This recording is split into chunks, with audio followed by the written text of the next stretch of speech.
Well, hi, everybody. Welcome to the Preservice Chat. Nice to see you, Steve. Thank you. Nice Good to be back. Last Sunday, my first week back after a break. And it was good to see you, I'm not going to lie, but I really did enjoy seeing the family picture. That was awesome. Right? Oh, so good. And they're in town. Nice. They've come out our way. Oh, fantastic. And Leaf is getting introduced, depending whether you say it Norwegian. Norwegian, it's Life. Oh. In the way we say it is Leaf. So my dad keeps correcting me, so that's why I said it that way. There you go. But they are here this weekend and for a few days next week, so they're getting introduced to the Sundby Durlu side of the family. Leaf is. It's exciting. So awesome. Good. Love it. Yeah. Okay, well, you are enjoying that. We'll enjoy that.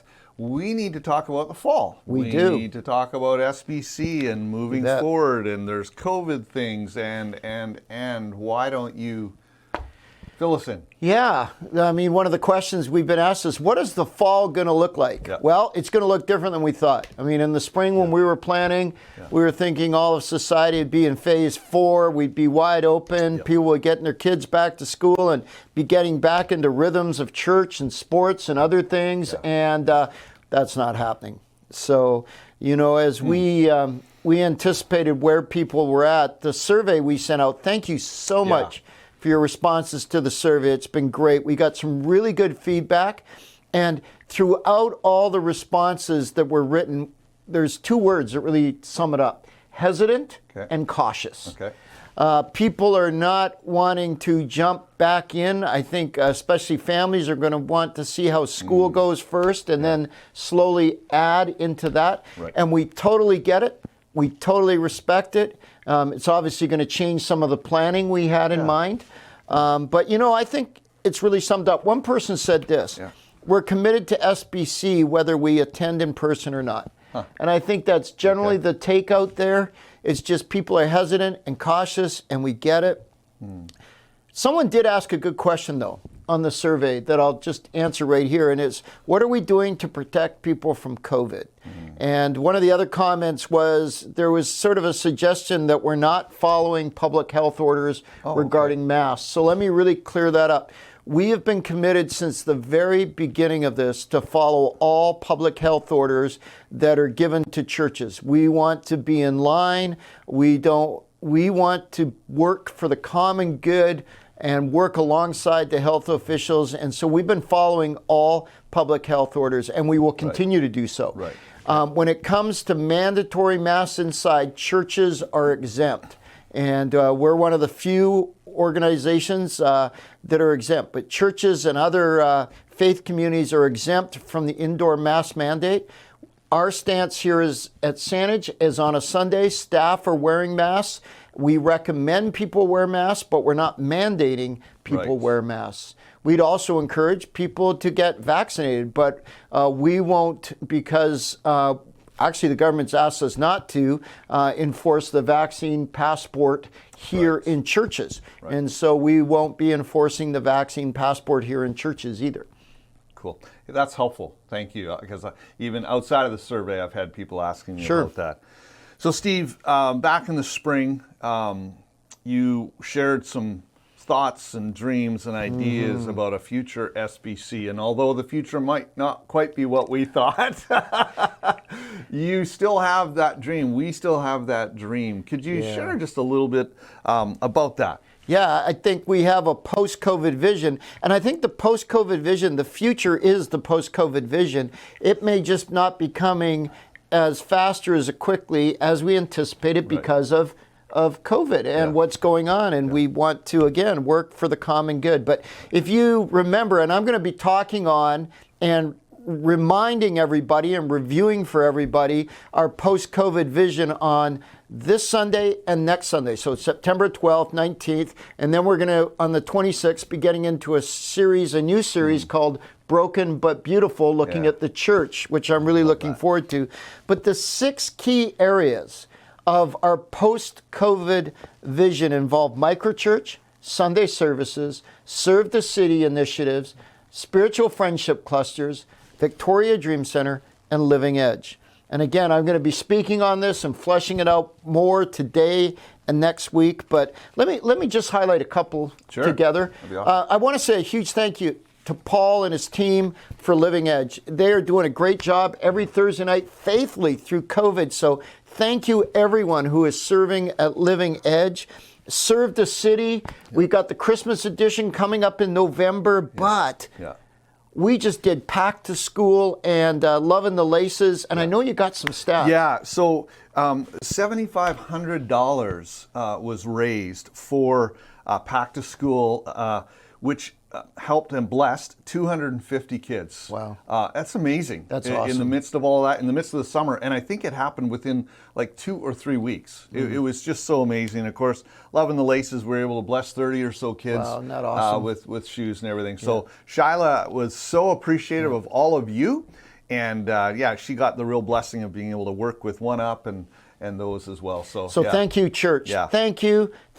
This church has been so faithful through this COVID journey, and I can't say enough. Thank you for your support, for your willingness to serve the city in so many different ways. Just thank you for your faithfulness of walking humbly, loving mercy, and acting justly over the last 18 months or so. And I know we're going to continue to do that as we move into the fall. Quickly about Sunday services, that's a big one. Just so you know, we're going to continue the live stream. I want to say a huge thank you to Kim and her worship team and tech team. They have done amazing at getting the live stream out there and doing a good job with it. And we're going to continue that. That's going to continue on. We're also going to continue right now having one service at each of our campuses. WRC 10 a.m., CPC 11 a.m. We are game to add more services as the numbers dictate, but numbers don't dictate it right now. So we're just going to keep to one service at each site for the foreseeable future. Again, we recommend them. They're not mandated. We're going to continue with all our hand sanitizer and all the other COVID guidelines. We're following them, watching them closely, and we'll be enacting them as they happen. I think, and I'm going to be talking about this next week on the 19th, microchurch is going to be powerful this fall.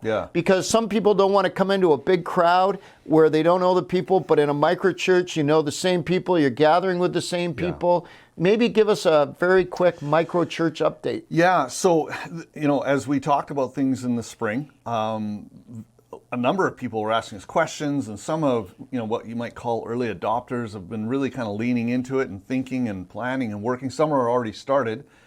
We have a meeting coming up this Tuesday at 7 p.m. here at WRC. For any of you who are interested in hearing just more about it, maybe you're already, I'm ready to go. You want to hear a little bit more about how would you get one started? We want to hear back from you. We're looking to get people connected, and that's some of the challenge always. And COVID has created maybe a little bit more of that. There might be some people you might be interested in being a part of one. Well, how do I do that? Well, you could come out on Tuesday night. Love to meet you, talk to you about that, or you could reach out to us at office@sanishbaptist.org, and we'll work along with you. Looking forward to it as we head into this fall for sure. That's awesome. Yeah, microchurch. We're going to be really focusing in on it on September 19th. If you want more information, I know a number of you do that. It's the Sunday to really hear about microchurch. Awesome. And we talk about youth and kids ministries, just to let you know, if you've got a youth or you are a youth between grades 6 and 12, the kickoff is September 15th. That's this coming Wednesday, 7 o'clock here at WRC. And they're going to have fun. They're going to have games. It's going to be awesome. Yeah. And it's actually 6 o'clock. But, oh, is it? Yeah. Well, that shows you I don't know everything, If you showed doesn't up it? at 7, you'd still be there for some But you might miss the food. You might and you don't miss want to some miss of the it. food. Yeah. So come at 6. Yeah. Thanks for that catch. Well. And Christina's now going to step into my seat, and she's going to give us an update about kids and kids ministry here at SBC as we move into the fall. Yeah. Thanks a lot, Steve. You bet. Christina, I've been sitting here talking with Steve, and we were talking about the post-COVID church in the fall, and we kind of knew where we were going, and all of a sudden we're back to that 5-letter word, pivot. Yes. And things aren't quite where we thought, but you and Shyla and your team have done an amazing job helping families kids ministry. Let's just talk a little bit about that. What do you anticipate as we come into the fall? I know it's been spun on its head a little bit, but let's talk about it. Yes. I anticipate having to make many changes as we go along. There you go. No, I think the one thing that's guaranteed is we want to serve families where they're at. So if families are coming to an in-person service, we are going to have kids ministry. So if you have anywhere from an infant to a grade 5 student, we will have kids ministry available. Right. We are learning so much. Like, this opportunity has been really cool to kind of rethink kids ministries. So we are learning, and so even if you come on a Sunday, it's probably going to be changing as well. Right. But there'll be stuff on Sundays. As we're launching more micro churches, and again, what that looks like this fall is still kind of developing, but want to be working along with micro churches that have young families to figure out what micro church can look like with kids, and offer some support and resourcing there. And then I think the thing that's been a little bit of a surprise this fall is a large group of families that maybe aren't connected in micro churches, but also don't feel comfortable returning to an in-person service. So I think there might be some shifting kind of back to maybe what we were doing this past year, doing more online stuff. So none of that is cemented yet, but I think the biggest thing is we want to be serving families and in this season, and we will be serving families. Yes. You know, you and I have been, trying to meet with people who are considering, for example, microchurch. And one of the meetings we had recently, we discovered that, this family had been, very heavily using the stuff you were providing, and it had been such a blessing. But then I was sort of listening, on the outside, listening to you and this family gentleman talk. And there was a little bit of a conversation about how maybe the older kids could be leaning in a little bit more and bringing some leadership to some of maybe their siblings or other kids within the ministry. And I know you guys are talking about that. Like we may not know exactly because of the shifting of COVID, but you guys are already working on creative things. And it's been, like you said, a real learning season. It's been awesome. Oh, yeah. Yeah. And there's so many things that we can do, and so many things that we have done in the past. And I think the challenging part, but the exciting part about COVID is that we just always have to be creative and responding to the needs that are happening right now. Looking forward to kind of getting a sense of what are the needs, and then how can we best meet them. Yeah, I feel like Christina and Shyla are so open to hearing from all of you. So thank you again for your work, your feedback on the survey. If you've got questions, don't hesitate to call us or email us at office@sandishbaptist.org about anything as we kind of head into this fall. Looking forward to joining you, whether we physically see you or not. Going to turn it back to the tech team for the service now.